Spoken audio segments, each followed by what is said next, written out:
Welcome to CAE Pilot Podcast, a podcast that brings together aviation professionals to discuss life as a pilot, training, and career advice. You can find us at cae.com/CAE Pilot-podcast or subscribe to our show on your audio podcasting platform of choice.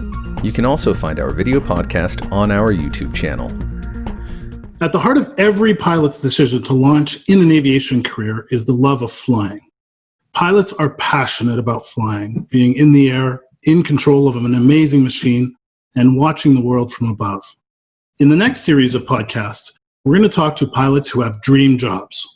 They could be considered adventurous pilots who fly in challenging conditions, often in remote areas, performing atypical operations. This is the real deal, and considered by many commercial pilots around the world to be dream and exciting jobs. We're going to talk over the next few weeks to an air ambulance pilot in French Polynesia, a bush pilot for a charity organization in Papua New Guinea, and a barefoot pilot from the Maldives. But today we're thrilled to welcome a ferry pilot who delivers small aircraft everywhere in the world. You probably know him from the show Dangerous Flights. It's my pleasure to welcome Kerry McCauley to CAE Pilot Podcast. How's it going, Kerry? Oh, great, Patrick. So where are you today? I'm in Menominee, Wisconsin, just east of Minneapolis. We're used to seeing you flying around, so we're thrilled that we're able to catch up with you today. Yeah. So tell us, we always ask people who come on the podcast how they got their start in flying and what led them to the point where they are today. So maybe you could tell us a little bit. I read your resume before. It's quite impressive. So maybe you could tell us a bit about it. Well, I grew up in Minnesota, and I was always fascinated by flying. My uncle was a Navy carrier pilot, and he kind of inspired me. I started my aviation career at 17 when I joined the Minnesota National Guard as a UH-1H Huey helicopter crew chief, riding the back of helicopters. That was a lot of fun. And it wasn't long after that I started taking flying lessons because I wanted to drive.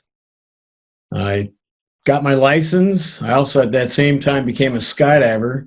And so I decided a great way to build hours was to start flying skydivers. And we were talking about your skydiving just before we started. How many jumps are you at now? I'm currently at about 20,000 jumps. And so do you jump every day? Pretty much. In the summer mostly. I'll do, on a busy day, I'll do between 15 and 20 skydives. Wow. Can you do jumps in the winter?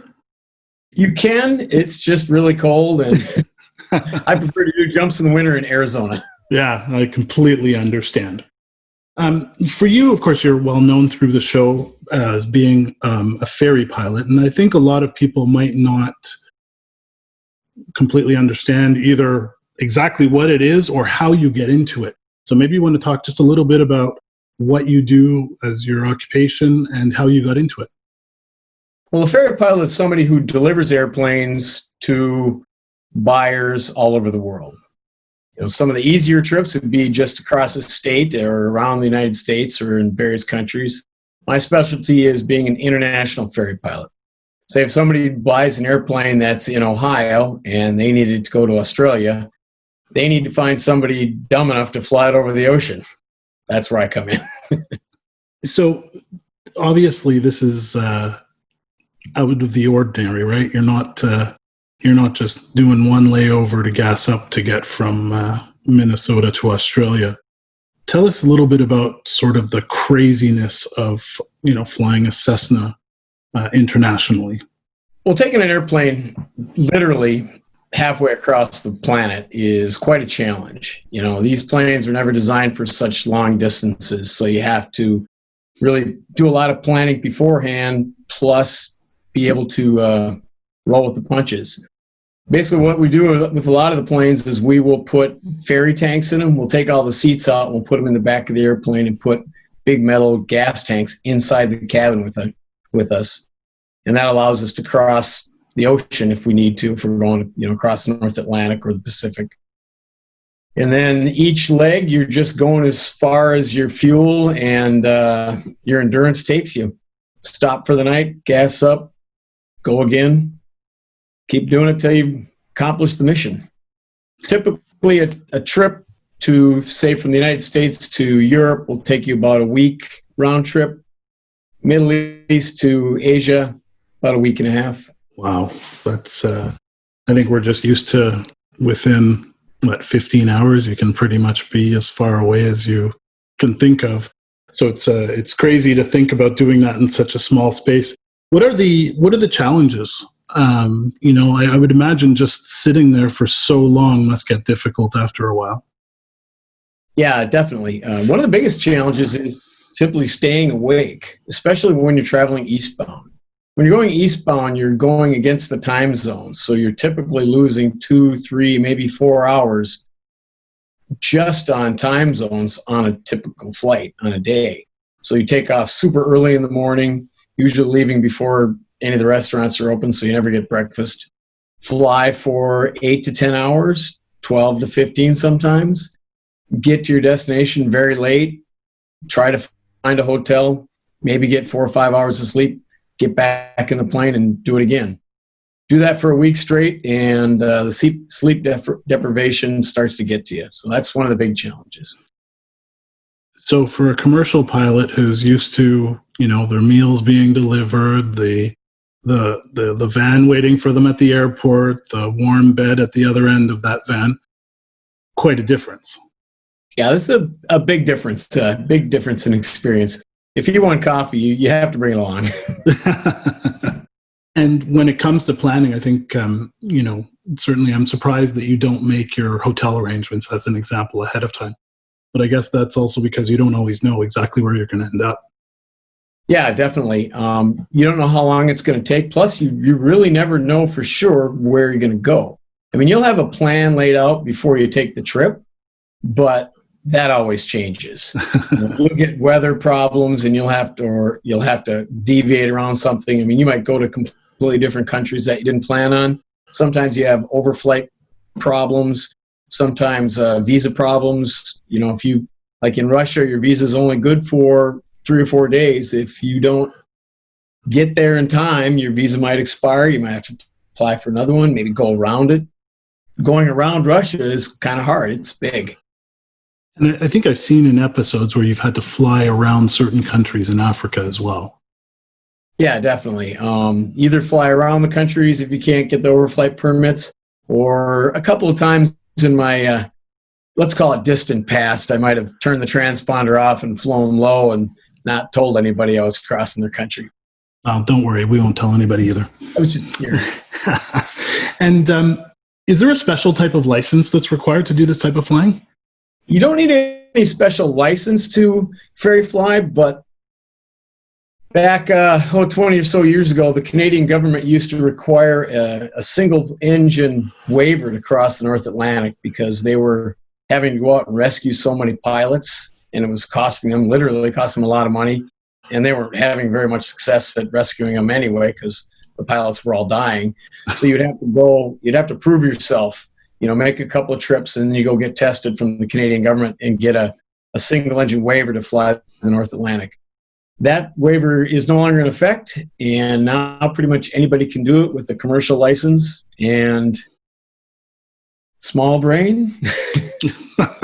I think you've said that twice now, but I think that there's probably a lot of people listening to us who are saying, this is cool, right? Like if you're not used to it, but I suspect people don't understand just how dangerous it is.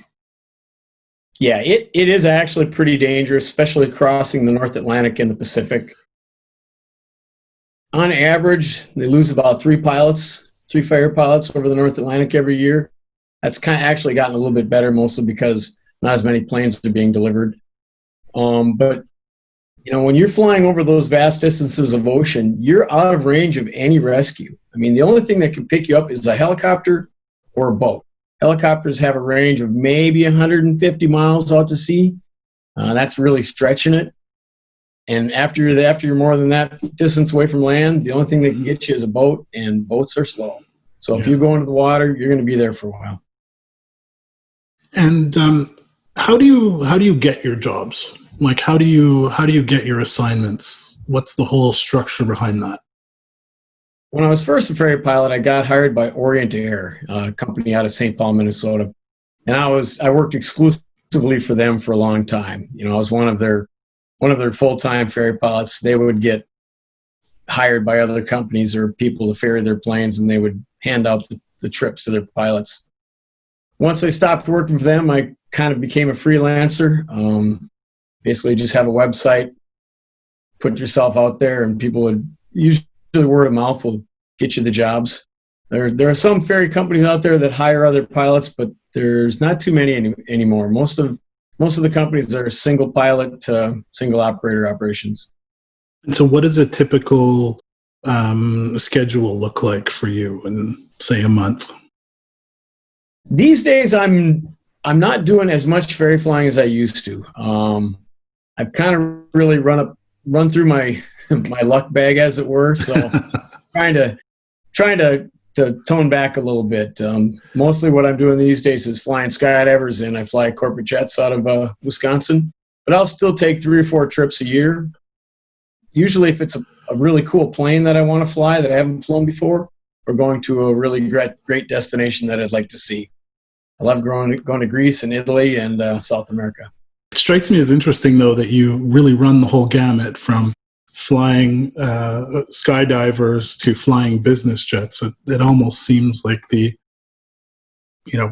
polar opposites. It must play with you a little bit in terms of, okay, who do I have to be today?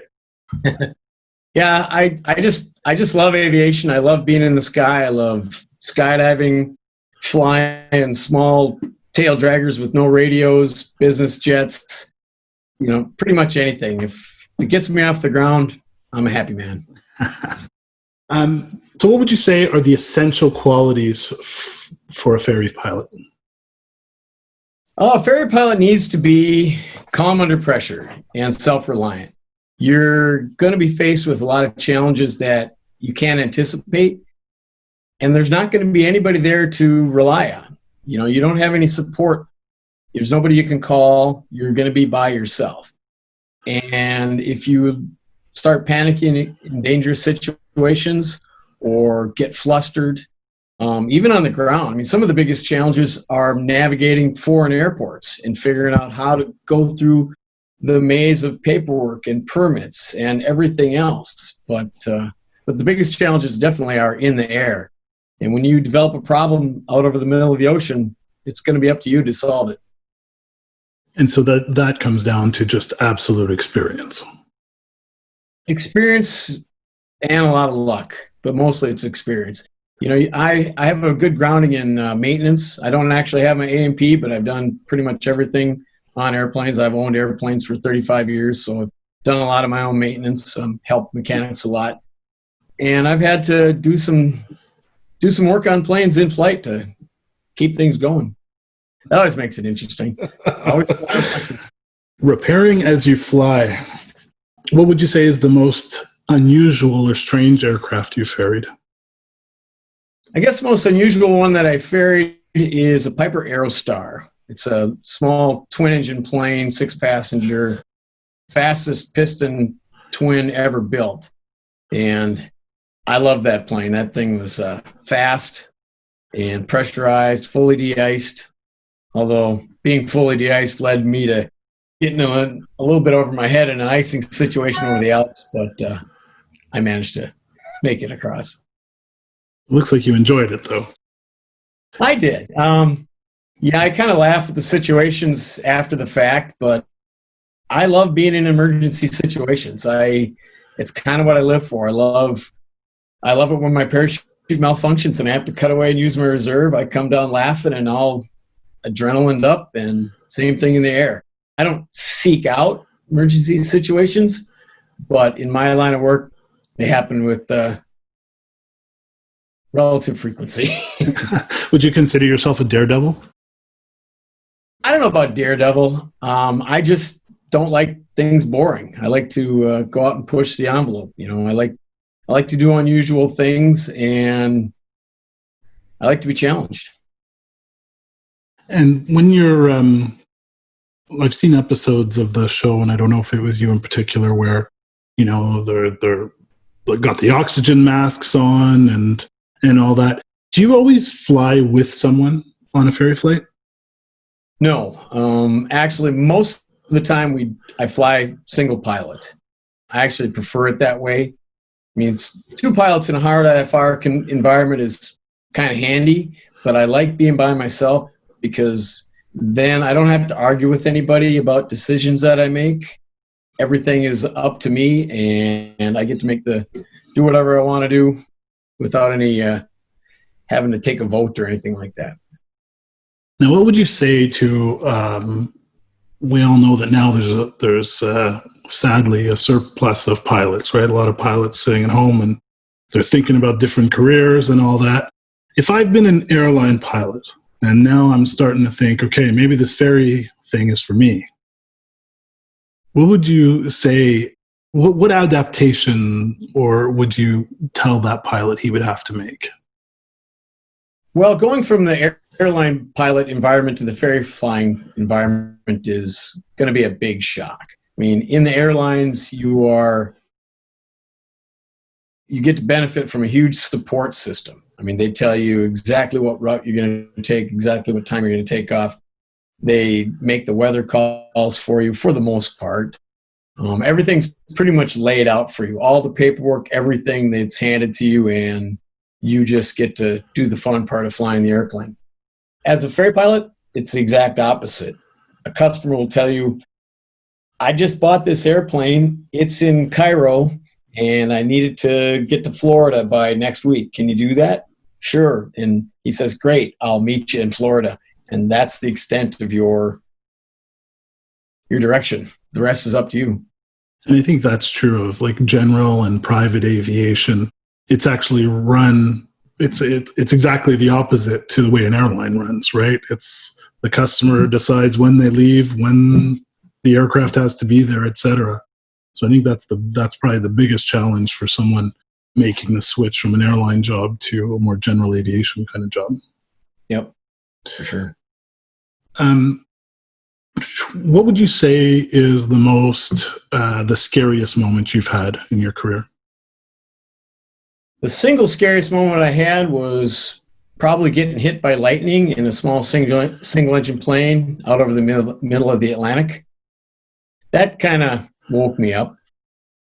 I also lost an engine once while penetrating a line of thunderstorms over Maine, and had to dead stick my way through the line of thunderstorms and find my way back to an airport. So that was kind of exciting as well.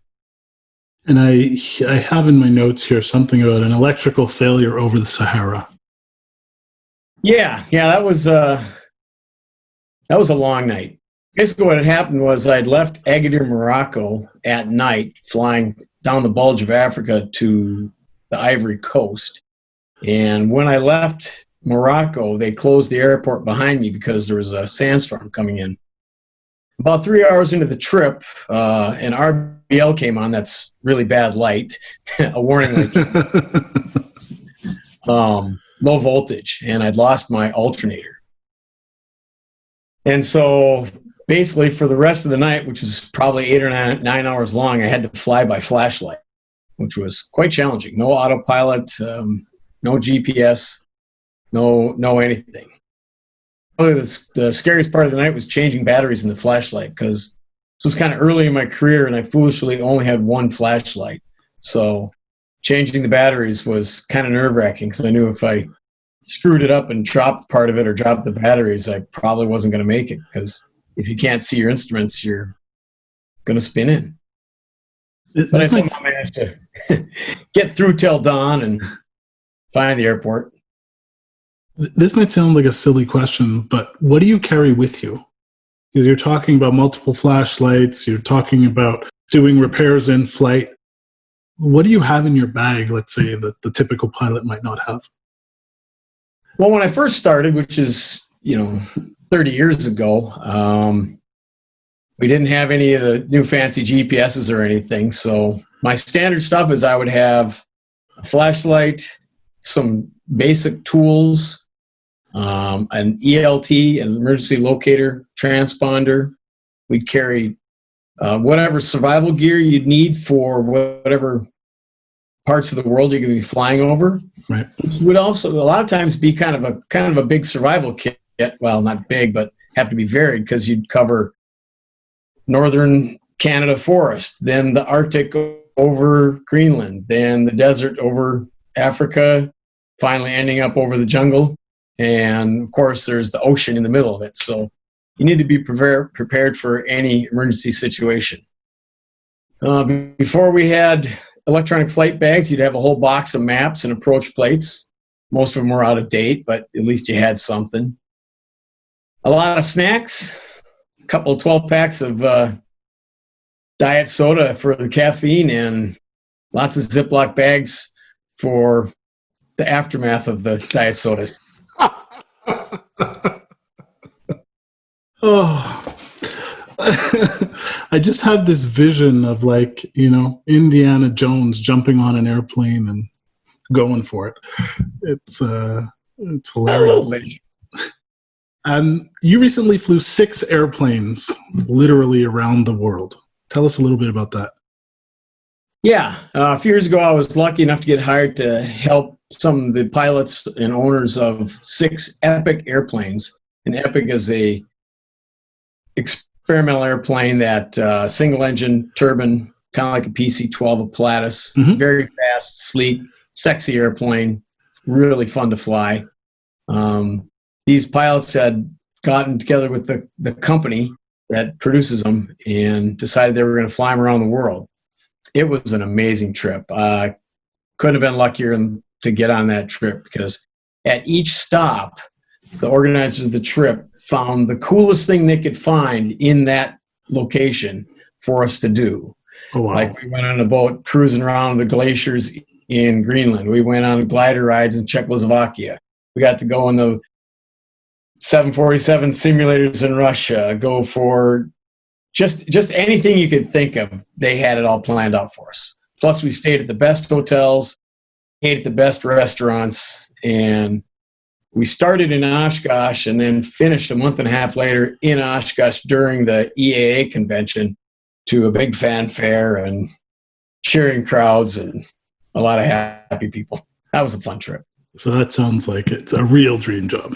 Yeah, for sure. And tell us about, you one of the most famous approaches. You've done it many times in St. Bart's. So tell us a little bit about that. Yeah, I love the St. Bart's approach. I really love short fields. The airport that I fly skydivers out of in Wisconsin is a very short field with obstacles on either end. And the St. Bart's approach is very similar. It's really short. It's got a hill. There's a road on one end and the ocean on the other. And you pretty much have to nail that landing, or you're going around or going in the drink. I loved it. You come in over the road. People are always stopped at the end of the road, and guys on motorcycles will duck their heads down so you don't hit them. And come on down. It's challenging landing that direction because it's a downslope of the runway, so the runway is kind of falling away from you. So it's tough to get the plane down. If you don't get the plane down in the first third of the runway, you better go around, because you're probably not going to get it stopped. There's a lot of cool videos of guys not quite getting it stopped in time and ending up in the drink. A lot of skid marks on that runway. It's funny. Halifax Airport has a downslope runway as well, and it's such an odd thing to see or to experience, I guess. Where would you say your favorite place you've been is? Oh boy, I love Greenland. The southern tip of Greenland is just gorgeous. The fjords there are always full of icebergs. The mountains at the southern tip are very sharp, and the ice cap oozes off, into the fjords. So there's hundreds of glaciers there spitting out icebergs over into the crystal blue water. It's just a magical place. Unless, of course, the weather's cruddy, and then it's terrifying, because getting into the airport in Greenland is pretty dicey. And where would you? Okay, well, you've done the one extreme. What would you say your favorite warm destination is? Favorite warm destination? kind of a toss-up between Greece and the Caribbean. I like the Caribbean. I guess I'd have to say Greece just because I've been to the Caribbean so much. It's closer to home. I've flown there quite a bit. Greece is pretty nice. I love going to Corfu and some of the other islands down there. Beautiful. And do you often sit there looking out the window saying, I can't believe someone pays me to do this? Every day. Ferry flying is just an incredible adventure, and the sights you see and the people that you meet are just amazing.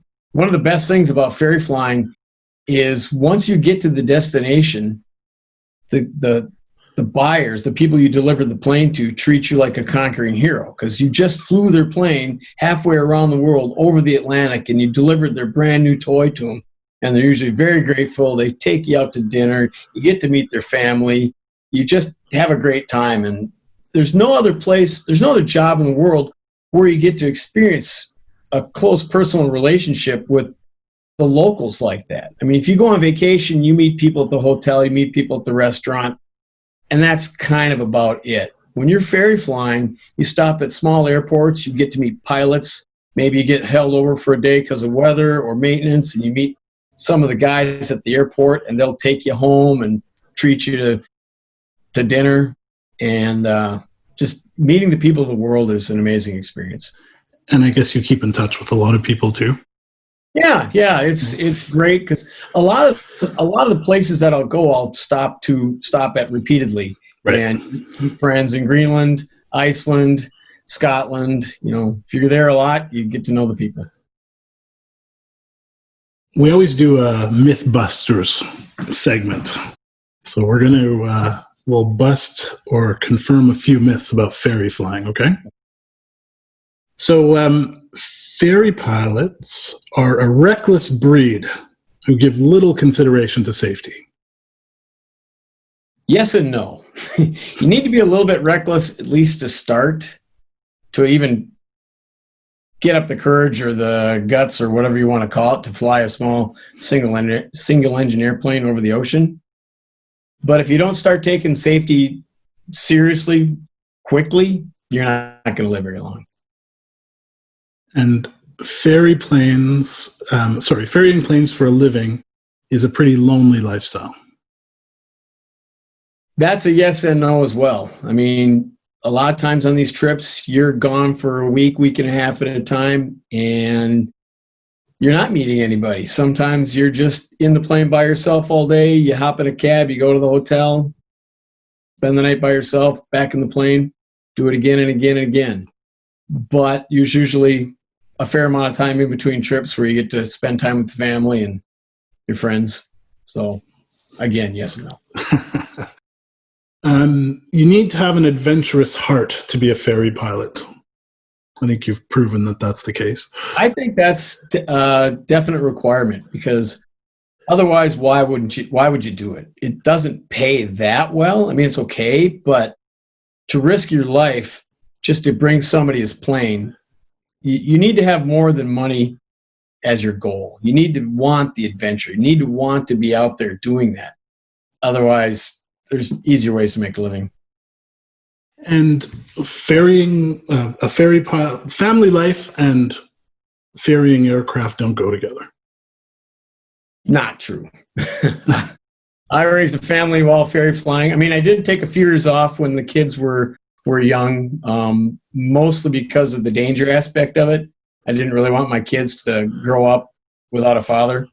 But once they got old enough and I looked like I'd done a reasonably good job of raising them, I started flying again because it's in my blood. I just couldn't. And do any of them fly? Yep. Neither of them actually have their license yet, although they're both very close. But they're both professional skydivers. They're both instructors, work at my skydiving school. My daughter's also a wind tunnel instructor, which is pretty great. I'm super proud of them. And unfortunately, they're both becoming better skydivers than I am. Takes a big man to admit that. Yeah. Clearly, it's in the blood, though, right? Yeah. They're great. They're great skydivers. Were either of your parents pilots? My dad's a pilot. My mom, no. My dad is building his own airplane right now, a KR Super 2, and he's been flying for many years. And like I mentioned, my uncle, who I'm named after, who's Kerry McCauley, and he's like I said, he was a Navy carrier pilot. So, wow, a lot of aviation in the family. As you probably know, one of the reasons that we're doing this podcast and why we've just launched Airside, which is our pilot community, is to really surround pilots who right now are facing a hard time. Let's face it, airlines the schedules are down to almost nothing still, and fleets are parked. But what words of encouragement would you have for someone who's either started their pilot training or is waiting for the next job? What would you say to them?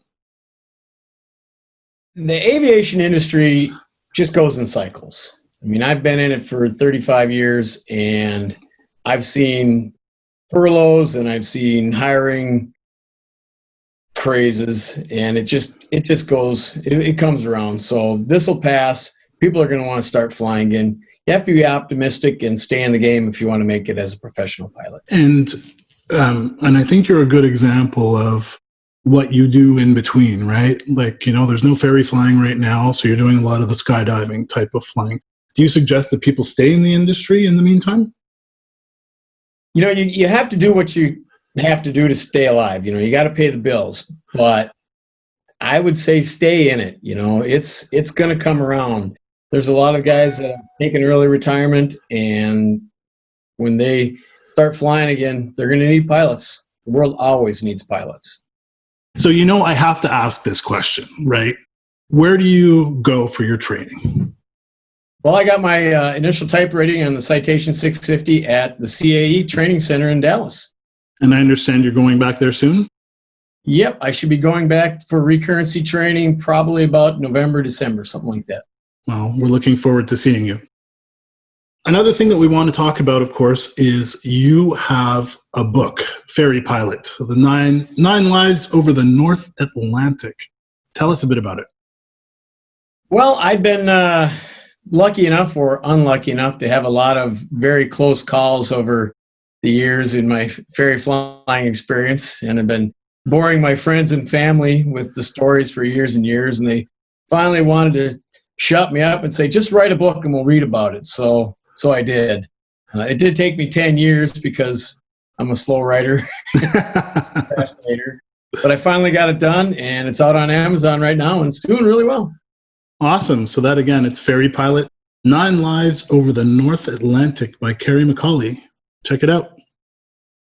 Well, Kerry, it's been a pleasure talking to you. I'd like to remind everyone, as always, to go visit airside.aero. Our pilot community, lots of great resources there for pilots. We've got our resume builder. There's a jobs board there. Lots of great stuff. Check it out. Kerry, we invite you to check it out as well. And thank you very much. All right. Thanks for having me. Awesome. Take care. CAE Pilot Podcast is brought to you by CAE, the global leader in training for the civil aviation, defense and security, and healthcare markets. For more information, check out cae.com.